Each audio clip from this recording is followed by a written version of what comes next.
Hey there, thank you for listening to Just the Cheese Please podcast. Just a quick note, we started this podcast on a whim during the spring of 2020 when non-essential items were difficult to get, so please excuse the audio quality on the early episodes while we were waiting for better podcasting equipment to arrive. Also, if you hear any glasses clinking or bottles pouring, well, that's just us keeping things interesting during this crazy time in the world. Now on with the show.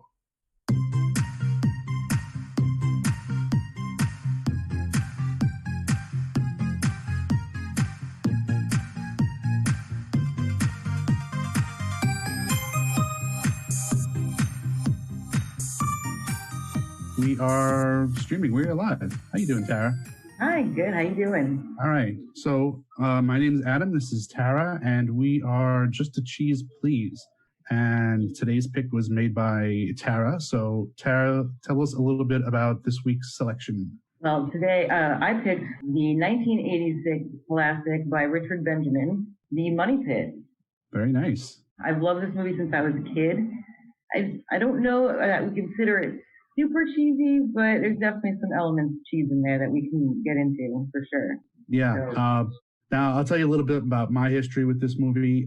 It's a movie I've seen dozens of times, but never all the way through.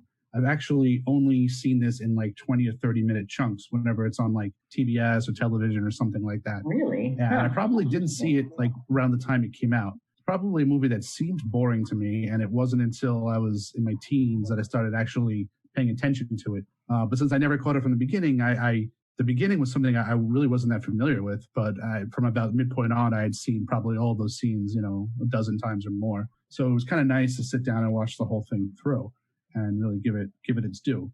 And I got to say, it was a lot funnier than I remember. I really enjoyed this movie. I thought this was one of the funniest movies I've seen in a while, and definitely really good and interesting in some of the filmmaking aspects of it, in the storytelling. There's some good stuff in there for sure.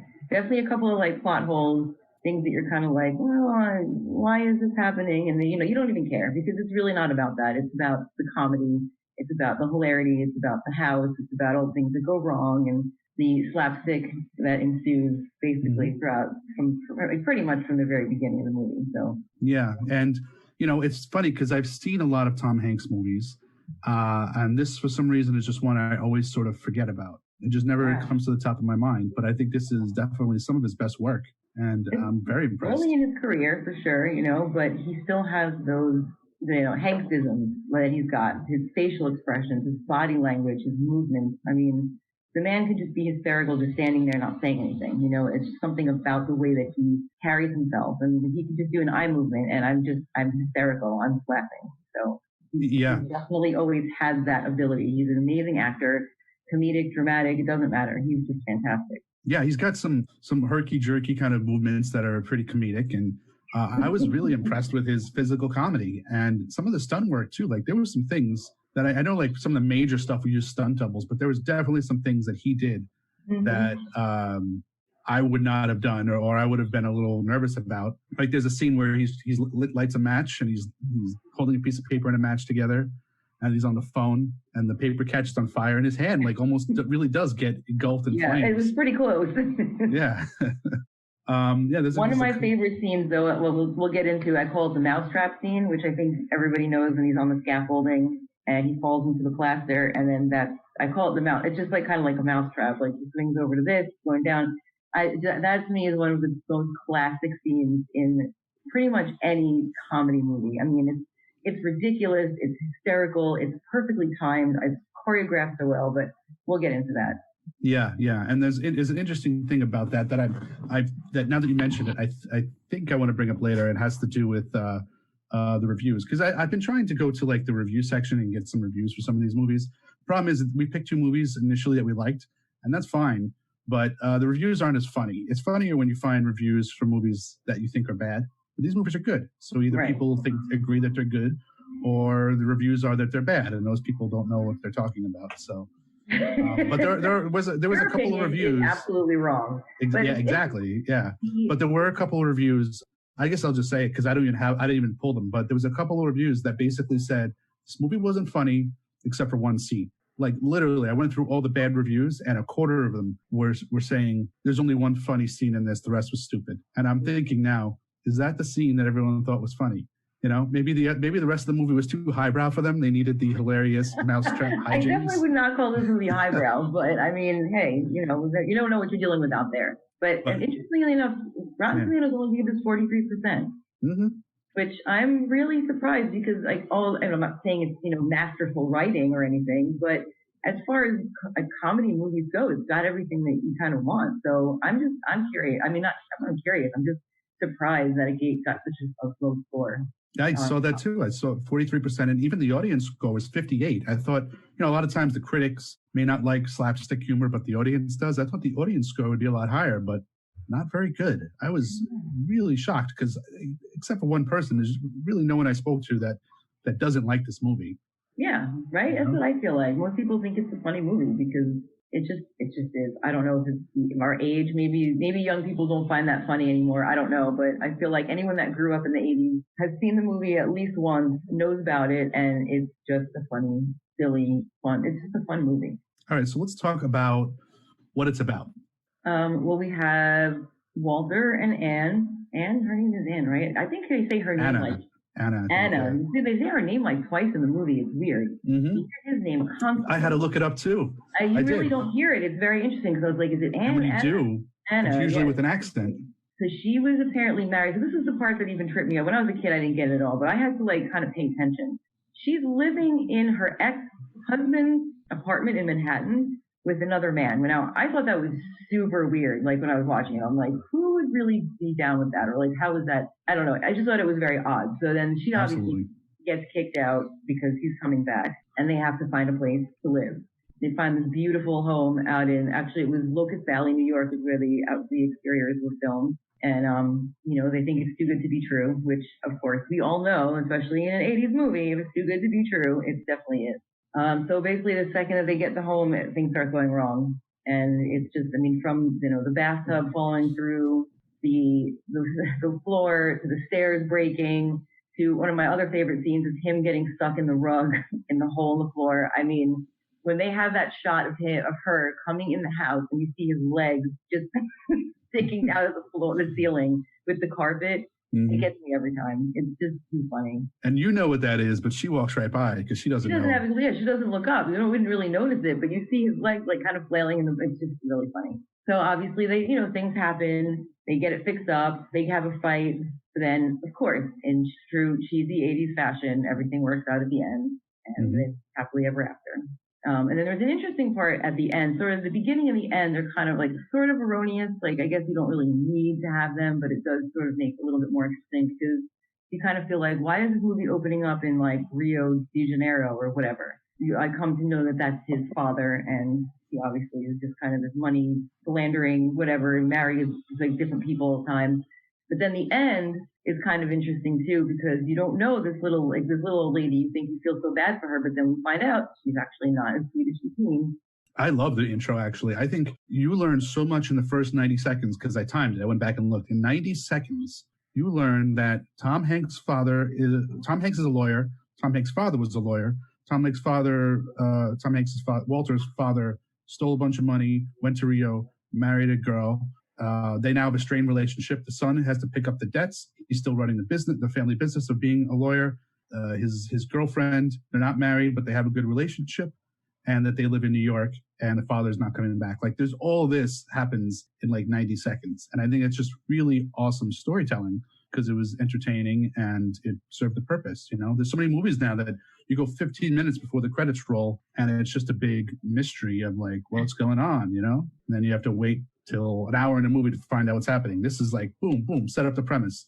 And I actually really enjoyed all the establishing shots of New York with the cheesy 80s song over it. And that was, oh my God, I was jamming out so hard to that song. I love that, yeah. I love that stuff. It's great. You don't often see a movie theme that has vocals in it. I mean, you do sometimes, but this was like a pop song, over establishing shots. And I kind of love that. I think they don't do that enough anymore. And it wasn't even big sweeping shots. I don't even know if any of them were moving. I think it might have been all dynamic, all static shots. Static shots. In New York City.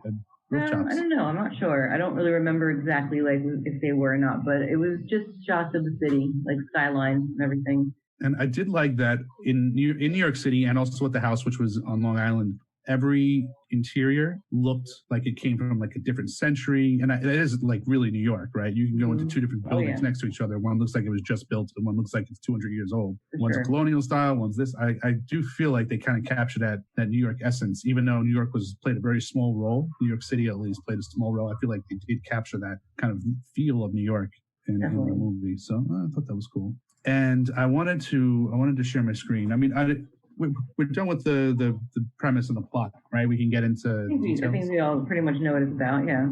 So let me know if you can see this. I can. Okay. So it kind of reminds me of Vigo from... I was going to ask you what this reminds you of. He reminds me of Vigo from Ghostbusters 2 for sure. Absolutely. Yeah, that's when this first came on the screen, I was like, this reminds me of Ghostbusters 2. This reminds me of Vigo. Because this actor, I don't know if you know who this actor is, anything else he's been in. He's only been in one of the things that I've ever seen, but it was a pretty iconic role, I guess. He was the guy from Die Hard. He was one of the bad guys. The bad guy, yes, right. And he was like, to me, he always was like the toughest one, you know? And he plays like such a silly character in this. And this is just a great painting, you know, that they must have told him, like, strike a pose that seems serious, but you know, you're kind of like, that you're making fun of yourself. It completely captures the kind of character he is. He's referring to himself, thinks he's really serious and amazing, and the douchiness of this, you know, it's just amazing. Yeah, and it really does capture his essence, and the character is the character. It was when I was renaming this particular photo, calling it like painting.png, I was thinking painting, that sounds familiar. There's like a scene later on in the movie where Shelley Long and this guy, forget his name, are haggling over. She's saying like, "Oh, we spent like $750,000 on this painting. I'm going to sell it to you for $75." Is this the painting they're talking about? I don't know what painting they're talking about. And she says, she's like, "I don't care about." He says, "I don't care about the painting." But she's like, "You love that painting," and he's like, "Fine, I'll buy it." But I don't know if it's this painting they're talking about. They never specify what painting. I don't think. I like to think it is, because I like to think that at some point someone thought it was worth $750,000, and now she wants to sell it for $75. Because I think that fits perfectly. I got a question for you. So you just buy a house, right? It's a huge house. Nothing works. You got a lot of work to do. There's no furniture, and you decide you want to make a meal, the first meal of your new house. You got no tables. You got no chairs. You got nothing, right? I have things to say. What is the meal that you make your first night in the house? Well, I mean, obviously, it's about 10 o'clock in the morning. It's probably the middle of summer, I'm assuming, maybe spring. I mean, of course, one would make a 25-pound turkey for two people. Right. That don't have any, nothing. They have no cookware. That is exactly what I said this morning when I was watching the movie again. I was like, basically, because we can kind of like deduce the time, just because at one point, another one of my favorite lines, somebody comes in and he says it's about 11:30. So I'm assuming about at 10 o'clock in the morning, she started making this Thanksgiving-sized turkeys that literally could feed like 15 people. Yeah. Things like this. So I always wondered the same thing. I was like, what is going on here? Like, I guess they needed some kind of funny prop to do something ridiculous. Like, did they have the idea that the turkey would, like, food would be flying through the window before they decided on what it was? I don't understand how they came up with that. It has to be it. It was just, and I never actually thought about it before until like today. I was like, what the hell is she doing? Like, who's coming over for all that food? Yeah, I mean, because I 20 years ago, I wasn't cooking that much. Now I cook a lot. So whenever there's cooking on screen, I kind of like take notice, or someone's prepping something. And she was like, "I'm going to go make dinner." And I'm like, oh, her character, we'll get into Shelley Long, but her character, I was just like, she's probably going to make something dumb. She pulls out this gigantic, like, Norman Rockefeller painting, like, turkey. And I was like, what are you doing? That's Why are you making this? I was like, why is she making this for them? And it's so early in the morning. I'm like, what is she doing? Because, like, the only reason that I say that is because there's another line. I was cracking up at this line. I never really heard it before, because it's one of those things that, Tom Hanks is able to do, like, kind of under his breath. He just does this thing where he's just funny without really trying. So one of the inspectors or somebody that's gonna, because it's just hysterical because all of the people that are supposed to be helping him fix the house up are just these slimy snake oil salesman type of guys. They have these expensive cars and these expensive suits, like look like they've never picked up a hammer in their life. But they have guys, it's like we got a guy. So there's always like these really rich, smooth talking guys. And he comes over and he was like standing there and he's like, well, you gonna offer me a drink? And he was like, oh, he's like, well, here we are at 11:30 in the morning. You must be parched. Yeah. And just I don't know, that's just the way he said it was just amazing. I had to like pause the movie because I couldn't stop laughing. I love that humor, that under your breath kind of like insulting you kind of humor. But that scene was great. Say like that she probably had started cooking at like about 10:30 a.m. So it's just that I thought that was really why are you cooking a giant turkey? I don't know. I can't get over that either. I was like, what is happening here? And then of course you have that and it flies. It's the whole kitchen goes up in flames, which is amazing. And just Tom Hanks, his expressions are kind of shocked, but also like whatever. Like I don't even know what to do anymore. And then of course the bathtub, which is probably I think that's like probably the most iconic scene of the movie when he's laughing after the bathtub falls through the floor. I mean, that's where everybody knows. First he laughs at the bathtub, and then he laughs right in Shelley Long's face. Yeah. He's like, he turns her which I don't know. I thought was kind of funny. It's funny. I don't really like Shelley Long. I mean, not as a person. I mean, she's a nice person, I guess. I don't like her as an actor. But I've never really liked any of her roles. I thought she was annoying in Cheers. This movie, it kind of ran hot and cold for a while. I thought she had some good scenes. I thought she had some scenes that were not so good. I agree. But I give her credit. I think she was a good sport for a lot of it, She let stuff fall on her, let terrible things happen to her. But yeah, not a big fan of her, mostly as an actress. I find her a little bit annoying and whiny. I feel like she always kind of plays an uptight person, and I think this was her like most un-uptight. This was her being like, I'm going to make a movie where I'm not uptight. And it's like, you're still a little uptight. It's still a little bit uptight. But, I mean, she let some ceiling fall on her head, which I was, like, wondering. I was, like, actually thinking, like, is that really, I wonder what that is. Is that heavy? Like, does that hurt? I wonder, like, what they actually used for that. Probably does, right? But she was okay. I mean, it wasn't too painful to watch her. I don't know if there was a good chemistry between the two of them, to be honest. Yeah, I kind of thought I liked their relationship. I don't know if there was any on-screen chemistry, but I liked that they were like very playful with each other, and they seemed like a real team, which I thought was cool. There was some manufactured drama at the end, and I don't know if we want to. I guess we can talk about it, but basically. She is they're both trying to get money to pay for repairs, and she's talking to her ex-husband and trying to get him to loan her money or buy stuff from her, and they end up going to dinner, they get drunk, she wakes up the next morning in his bed, and he tells her that they slept together, and she doesn't remember. Then she goes home and says she's going to lie to her husband because she thinks she slept with him. So then she goes home and lies as far as she knows and says she didn't, but then she feels bad and finally tells him the truth that she did, right? And he gets upset. One of my biggest issues with this, and maybe it's a product of the times, is that her anger at him for getting angry at her adultery seems misplaced. Yeah. I feel like he was well within his rights. And another thing, and this is probably to the writers, they didn't really give him that many flaws. She got mad at him for the wrong reasons, but there was really nothing else to get mad at him about. He didn't really screw up or do anything wrong. It would have been nice to have seen like at least one flaw he had or something that she could have latched onto that would have given them equal weight, because the whole time I'm thinking like, she's wrong, he's right. I definitely agree. I took issue with that too. I was like, he said, I won't be upset, but it doesn't matter if somebody cheats on you or you think, whatever, you're going to be upset about it, and you have every right to be upset about it, even if you say, just tell me, I'm sure we all know from our parents being, growing up, they're like, it's okay, you can tell me. And then like, then they're getting in trouble for what you did. So we all know that that's like, what people, it's just a manipulation tactic. But yeah, he was like this nice kind of like wholesome, all around like good guy that was just trying to get their house together. And he didn't really have anything. And I didn't understand really why she was mad. Her argument didn't make any sense.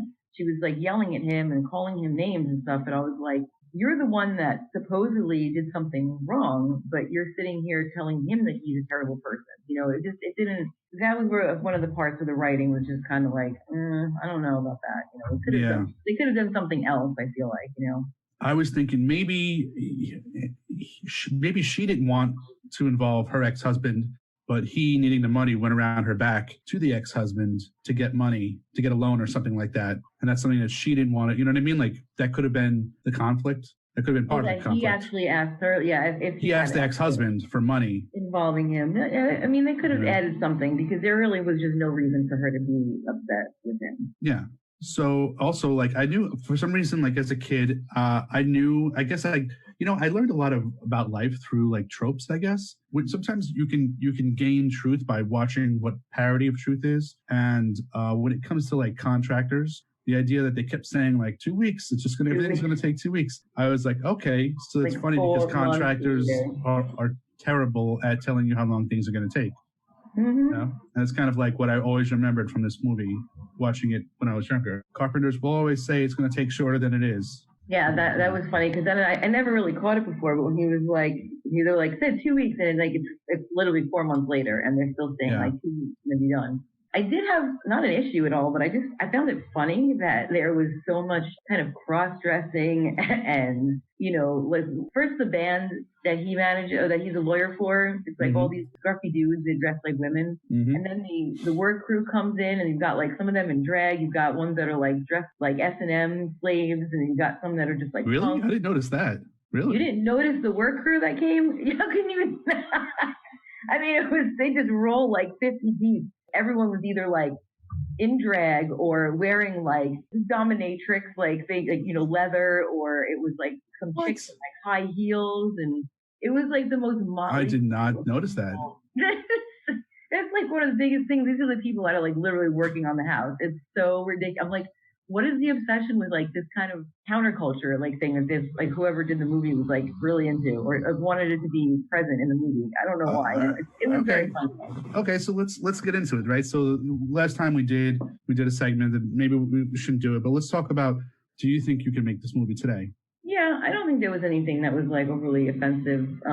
Again, people are going to find something offensive no matter what you do, to be honest, but I don't think that there was anything really offensive. I mean, maybe people could say that the guys that were in the band that were dressed like women were like making a mockery of them. I mean, yeah, that's what I was going to point to. Yeah, as well. I mean, I thought the scene was hilarious, but I don't know that it's making I think that people just look too much into everything. I don't know if that was making a mockery of it. It was just some men like to dress like women. I mean, a lot of times they probably will shave their beard or whatever, but it's a comedy. Like, I don't know. Like when I see, I think it would be fine. I don't think people would be mad at the movie now. You're not on Twitter, so.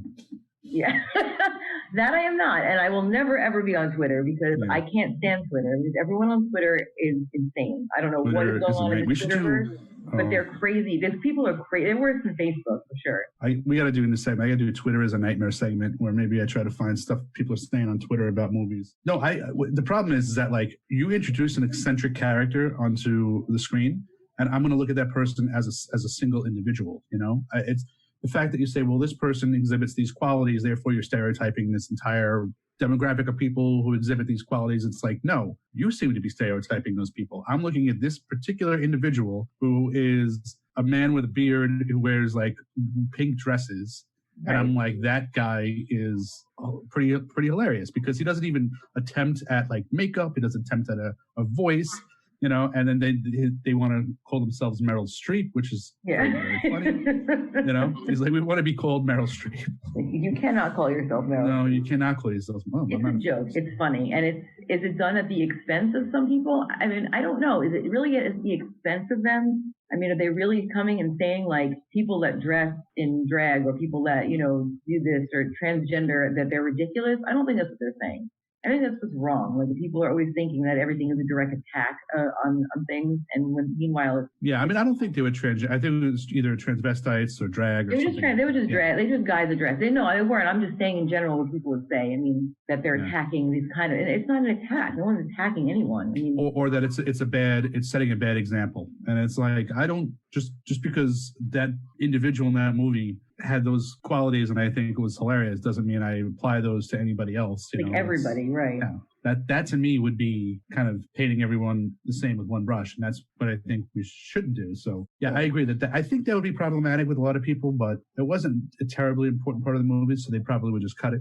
But I actually like that part, and they are brought up several times. I think in the very beginning of the movie, in the father's letter to Walter, the last line is, "Say hello to the cheap girls. They were my favorite." And you don't find out for like 20 minutes who the cheap girls are. I had no idea. I didn't know. Yeah, exactly. And then they're in that scene, and then they're at the wedding, I guess, right? Or yeah. Oh, you know what? Let me share my screen again. Okay, so there we go. This is the cheap girls, and this guy actually turns out, because I looked him up, he is the lead guitarist of a band called Mountain, who had like a hit called Mississippi Queen.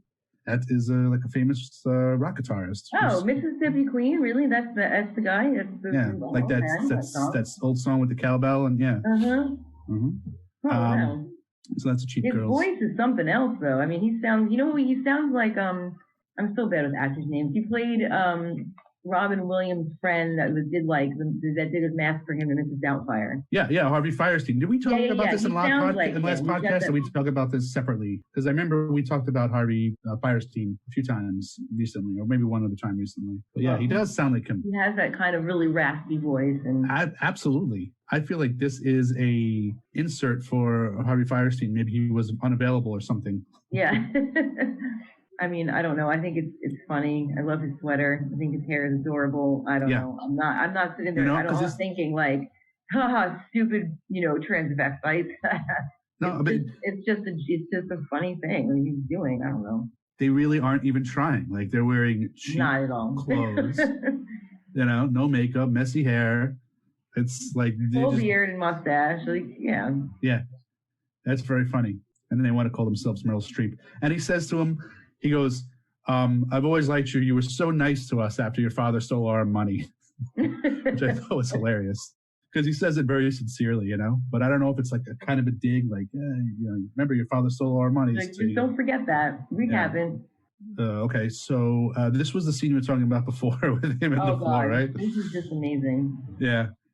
This goes on for a while, but he's just, imagine someone being stuck in the floor and like for 5 minutes, he decides to just count money and then he starts singing a song and then he starts waving his hands and he falls asleep for a little bit.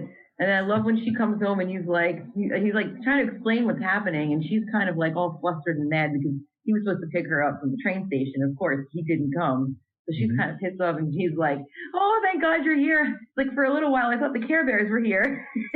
yeah, that's right. It's just such I don't know. And he was trying to yell because then this is of course, when the inspector comes, which the inspector is very hard to get a hold of apparently. Mm-hmm. And he's there and he can hear him and he's like, "I can't scream." He's like, "My chest is constricted." Yeah, that's very, very funny.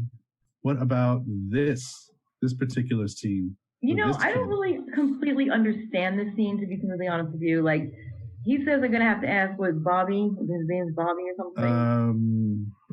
Benny, maybe? Benny for money? Something like that, yeah.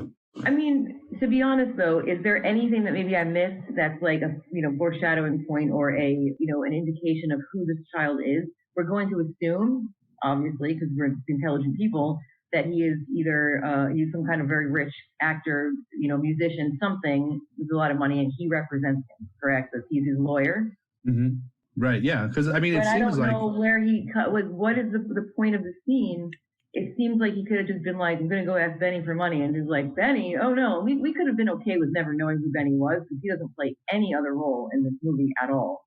I happen to love this scene though, but I think it's funny is that he was like, "I won't like you anymore," and then like that's the reason he gives him the money because he's really a child, and it comes down to he's like exactly get on his like. He's still got those child tendencies, and that he wants people to like him. But he's smoking a cigarette right here. I don't know if you could tell. I don't know how well that would go down. I don't feel like that would be a big deal. I don't know. I guess this thing I think I just don't. I'm not. But this scene is always baffled me because, like, yes, he is an entertainment lawyer. This is probably his best client, which is why he goes to him first. He's got the most money, and he's the only one who has like help around him. And one of the first things he does is he tells this guy, like, "You're gonna make my mother clean the floors like that?" But his mother is dressed as a maid. He makes his mother a maid, so obviously he doesn't. Then he complains when his mother has to actually clean stuff. It's like, well, why is she dressed as a maid if she's not supposed to be cleaning stuff? As he puts a cigarette butt out on the ground, like right in front of her. So yeah. What does she say? She says something crazy like. She says, "I wish I had 100 more like him." I wish I had 100 more like them. Yeah. Yeah, which we all know is that would be the worst thing ever because that's horrible. But it was okay. It was okay to see. I just kind of felt like it didn't really have a place. It was just weird. It was like extra, but I mean, there was some funny parts of it. So I feel like there was some like inside baseball going on with filmmaking, and I think that this was just a dig at like child actors and child stars. That they were like, he's an entertainment lawyer. He's got to borrow money from like the worst client. Who's the worst client an entertainment lawyer could have? And then you got a bunch of film people sitting around going, a child actor. A child actor, yeah. You know? Big so it was kind of like something that they wanted to put in there, which is fine, you know. But I actually like this scene. I think this scene's kind of funny.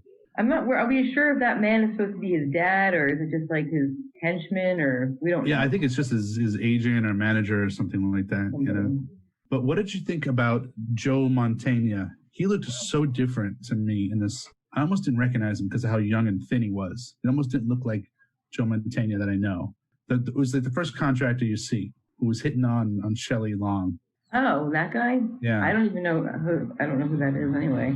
He's been in a bunch of stuff, but yeah, he's he said, "Oh, my brother's a plumber, right?" His brother comes over. First of all, Joe Montana looks like he's about 30 years old. His brother looks like he's about 67. He's the one that comes in with the big crew, right? No. The brother is the one with the drink, where he's like, what you were saying, like, oh, he must be parched. It's only 11. Oh, that's okay.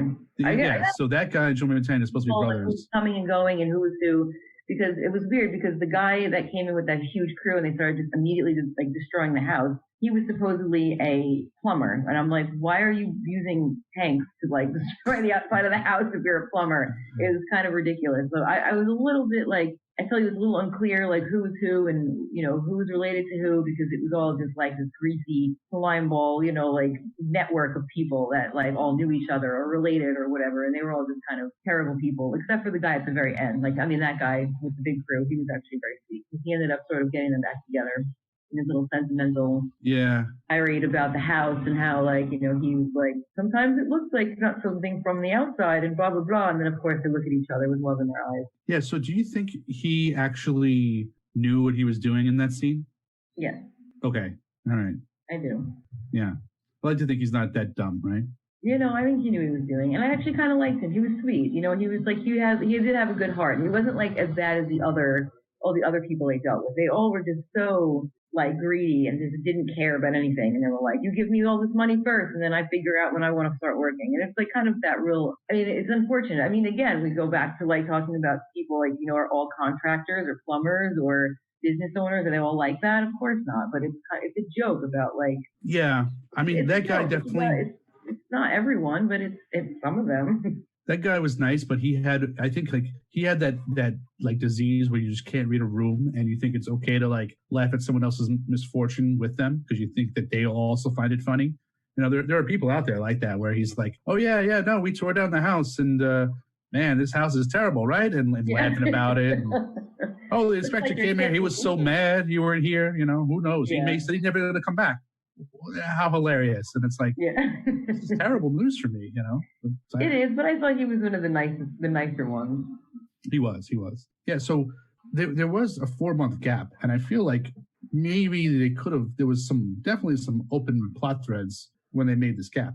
They still didn't have the money to pay these people, and I think it was right after like he had knocked down all the scaffolding and would look like set the whole restoration back to the beginning, to square one. Yeah. And they were like, okay, now it's 4 months later and we're like halfway to 3/4 of the way done. It's like, okay, I get it. It's about the farce, not about like the solutioning or the problem solving. But I feel like they could have found a way to sort of transition into that. You know, they could have found a way for them to get the money. They could have found a way for at least someone to get mad at Tom Hanks for what happened that day when he basically set up this mousetrap that you're talking about. Well, actually, I'm trying to think back, and I believe that it was 4 months, and then he knocked everything over. So it was 4 months, then all that stuff happened. So, but you're right, there was no mention of, you just screwed us royally, like everything's broken, like, you know what I mean? Like it was just this really funny scene. But then like after 4 months and they were still, like, they got water. So some things were getting fixed, but that happened after they had noted that it was 4 months. So I don't know. Oh, okay. No, I think, okay. You might be right on that. There was no, like, you know, nothing happened. There was no repercussions for him. There was no repressions. It just kind of was like, oh, you just totally fucked everything up, but it's okay. And it's almost like everything else was a building. Like thing one happened, and then thing two happened because of thing one, and then thing three happened. So you think like something like that would have repercussions for the whole movie, and it doesn't. And it just you do realize it's one of those things that they probably spent 2 weeks filming, took half the budget, took like a dozen or 200 stunt people or whatever it was. Like that was their magnus opus scene of the movie, and that's great. But you could have at least tied that scene to the plot a little better, right? It was really just like this big, funny slapstick thing that happened, and it was like in such a grand level, and then it was just over. And then there was no mention of it. There was no repercussions of it. It was just that happened, and now that's it. Okay, well now they're gonna fix the house, and it's okay. It's just, it was a little. Yeah, and I do think it's funny, but if that is the scene that people will keep, if everyone referencing like, oh, one scene was funny, all the rest was terrible, and that's the scene they're talking about, that's why it bothers me, because it's like that's the one scene that has like no repercussions, it has nothing to do with the rest of the plot.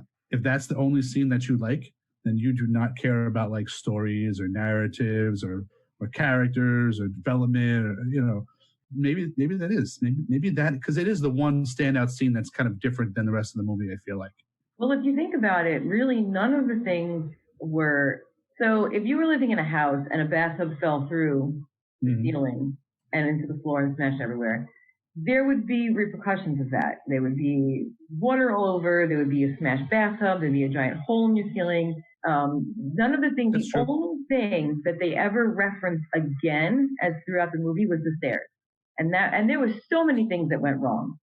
So many things went wrong. And that was the only disaster thing that happened in the movie that kept kind of getting referenced over and over again. Besides that, nothing else. Yeah, it kind of goes with the writing. I think it's just kind of like loose, writing. It was a comedy. It wasn't really supposed to be anything like, it wasn't like epic thing where it's, wow, the writing was genius.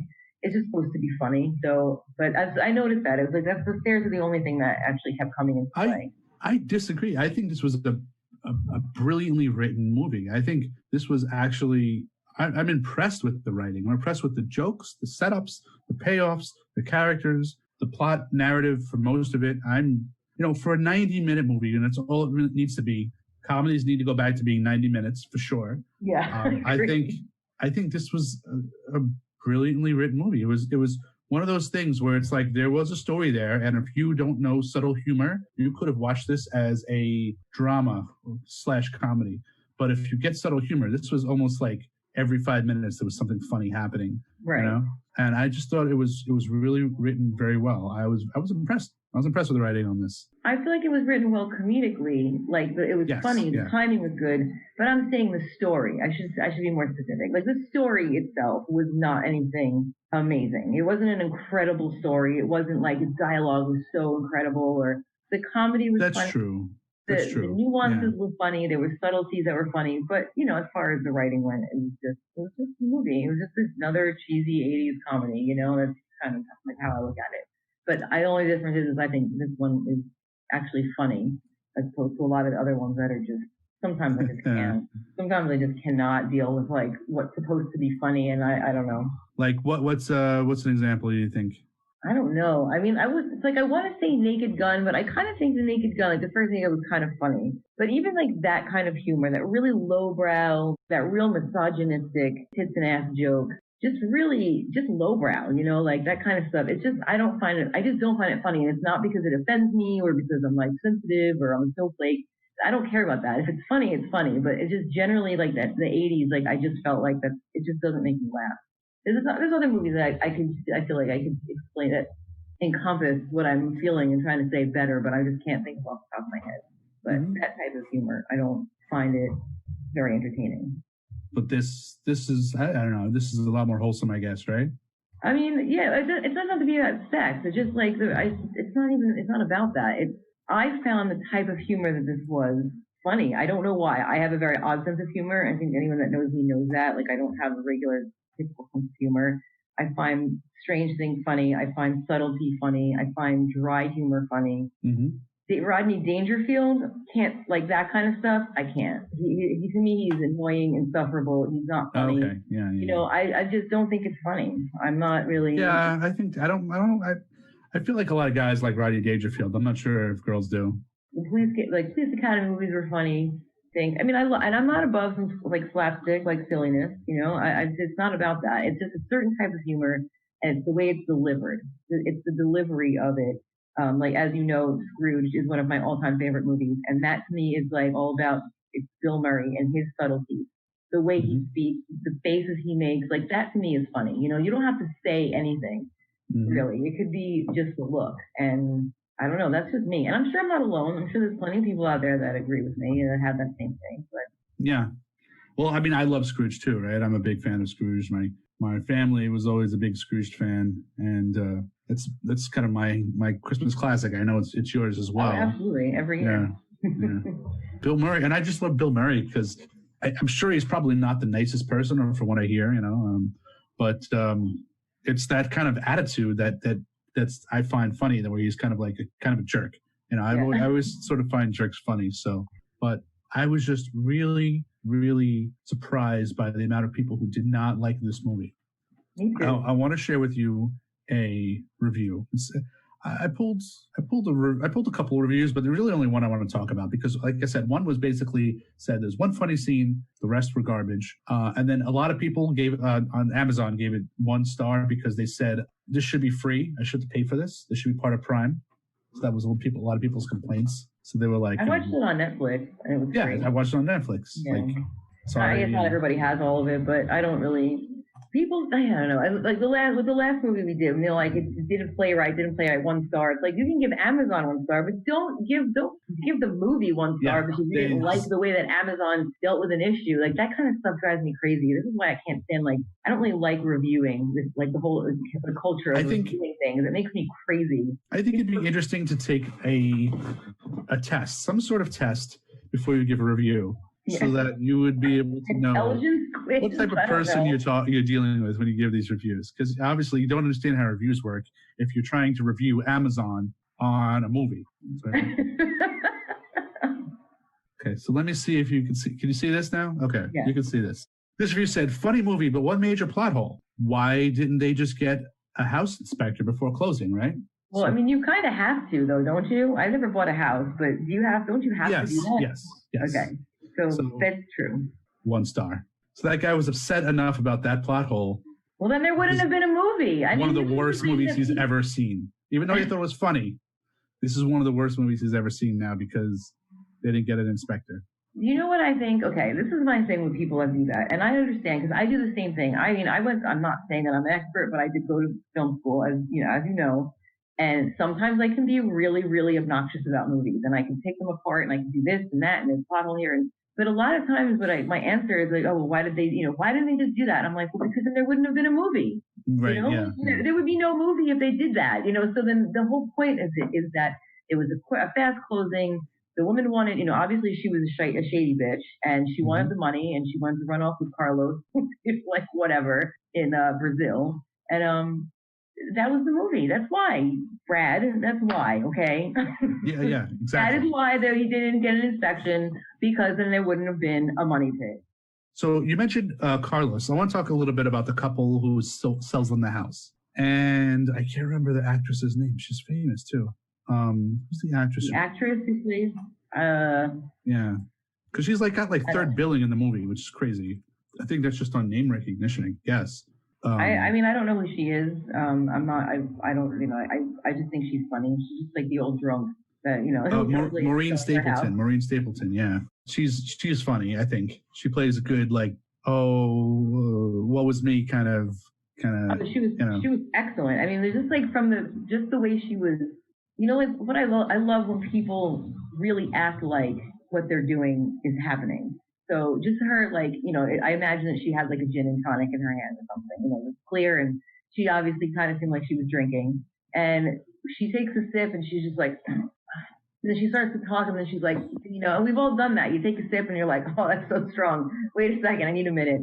And it was just so real, it was the whole thing was very, she was funny and dramatic, but her character was it's very memorable. And she's really in the movie for what? Maybe 5 minutes, but she's a very memorable character. And then obviously, she's all sad about Carlos and being Hitler's full man or whatever.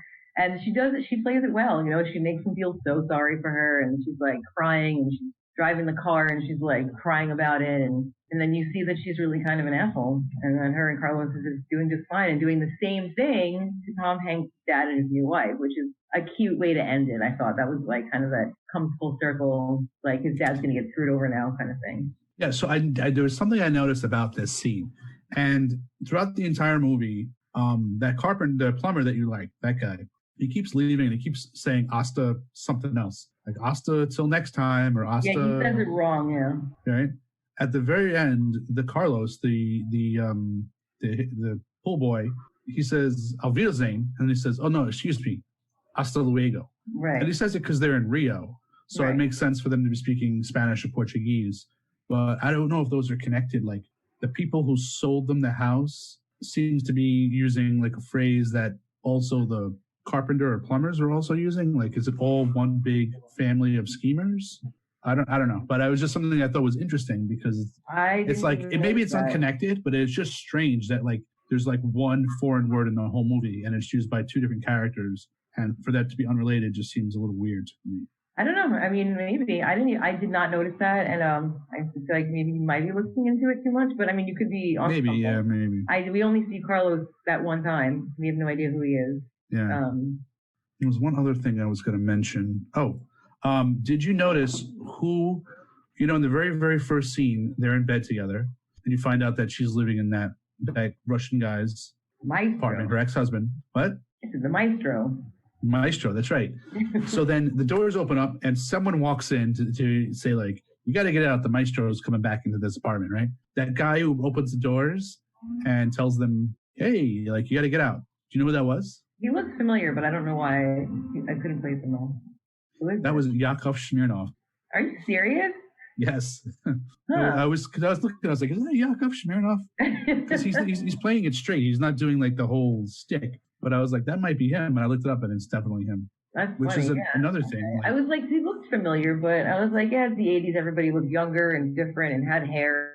Yeah. So I was, when I was first looking at this movie, because I write down these things like, could this movie fly today? Could we make this movie today? And because it happened so early, the first thing I wrote down was Russians. Not like you can't have Russians in a movie, but like, is the portrayal of Russians acceptable in this movie?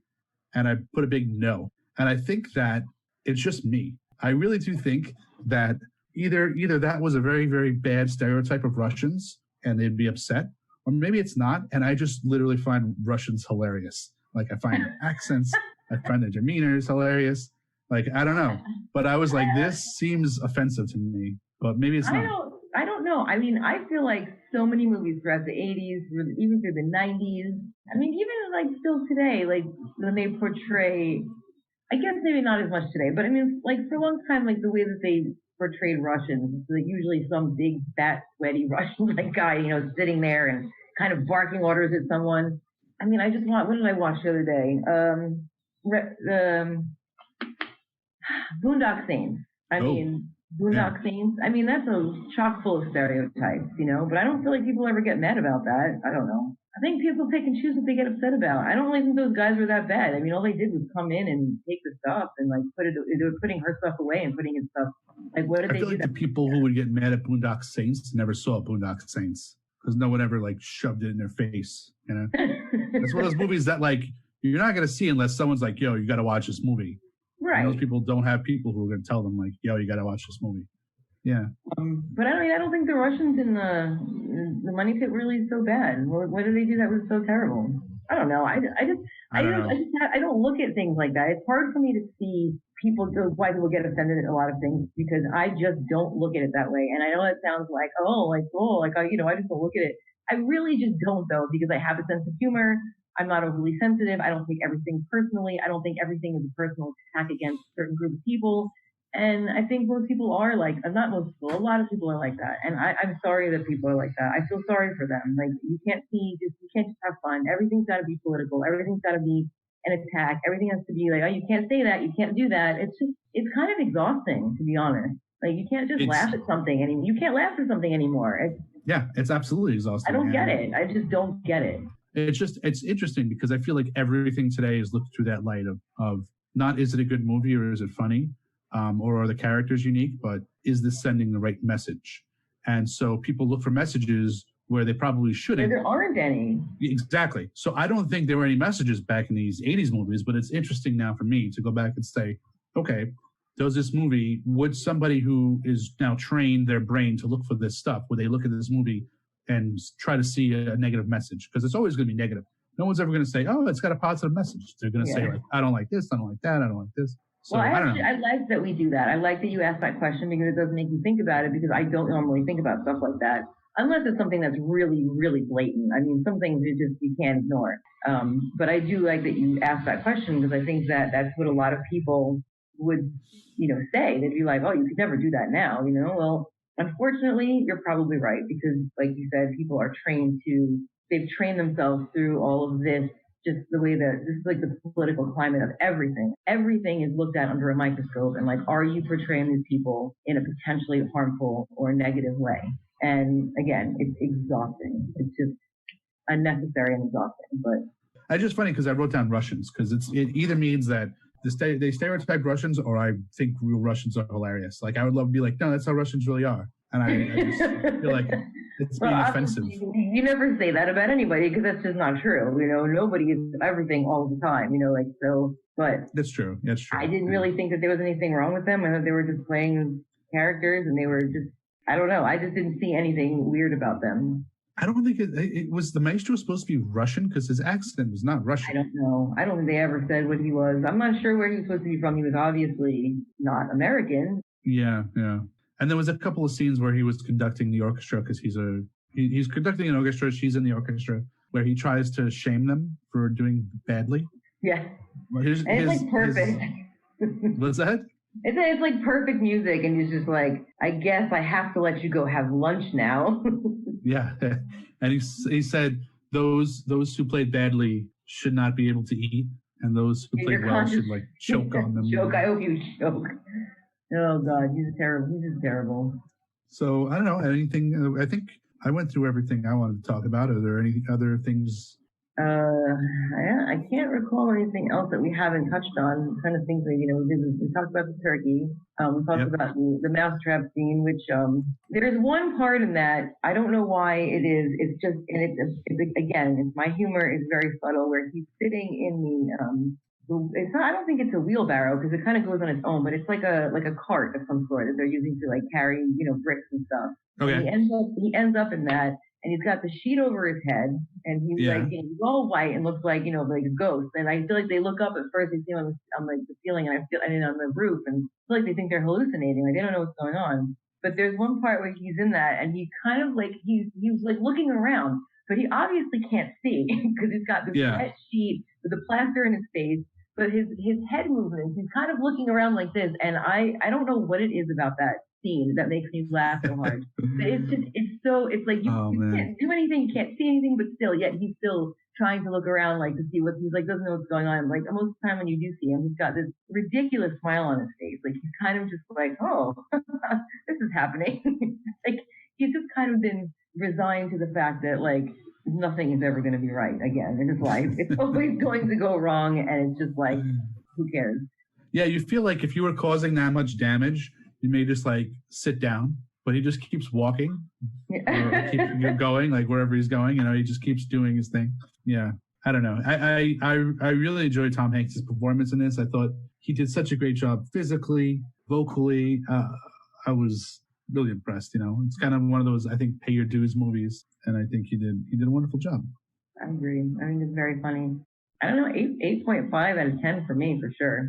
8.5. Okay, so I'm gonna agree with you. I'm gonna say 8.5. I think that's a perfect score.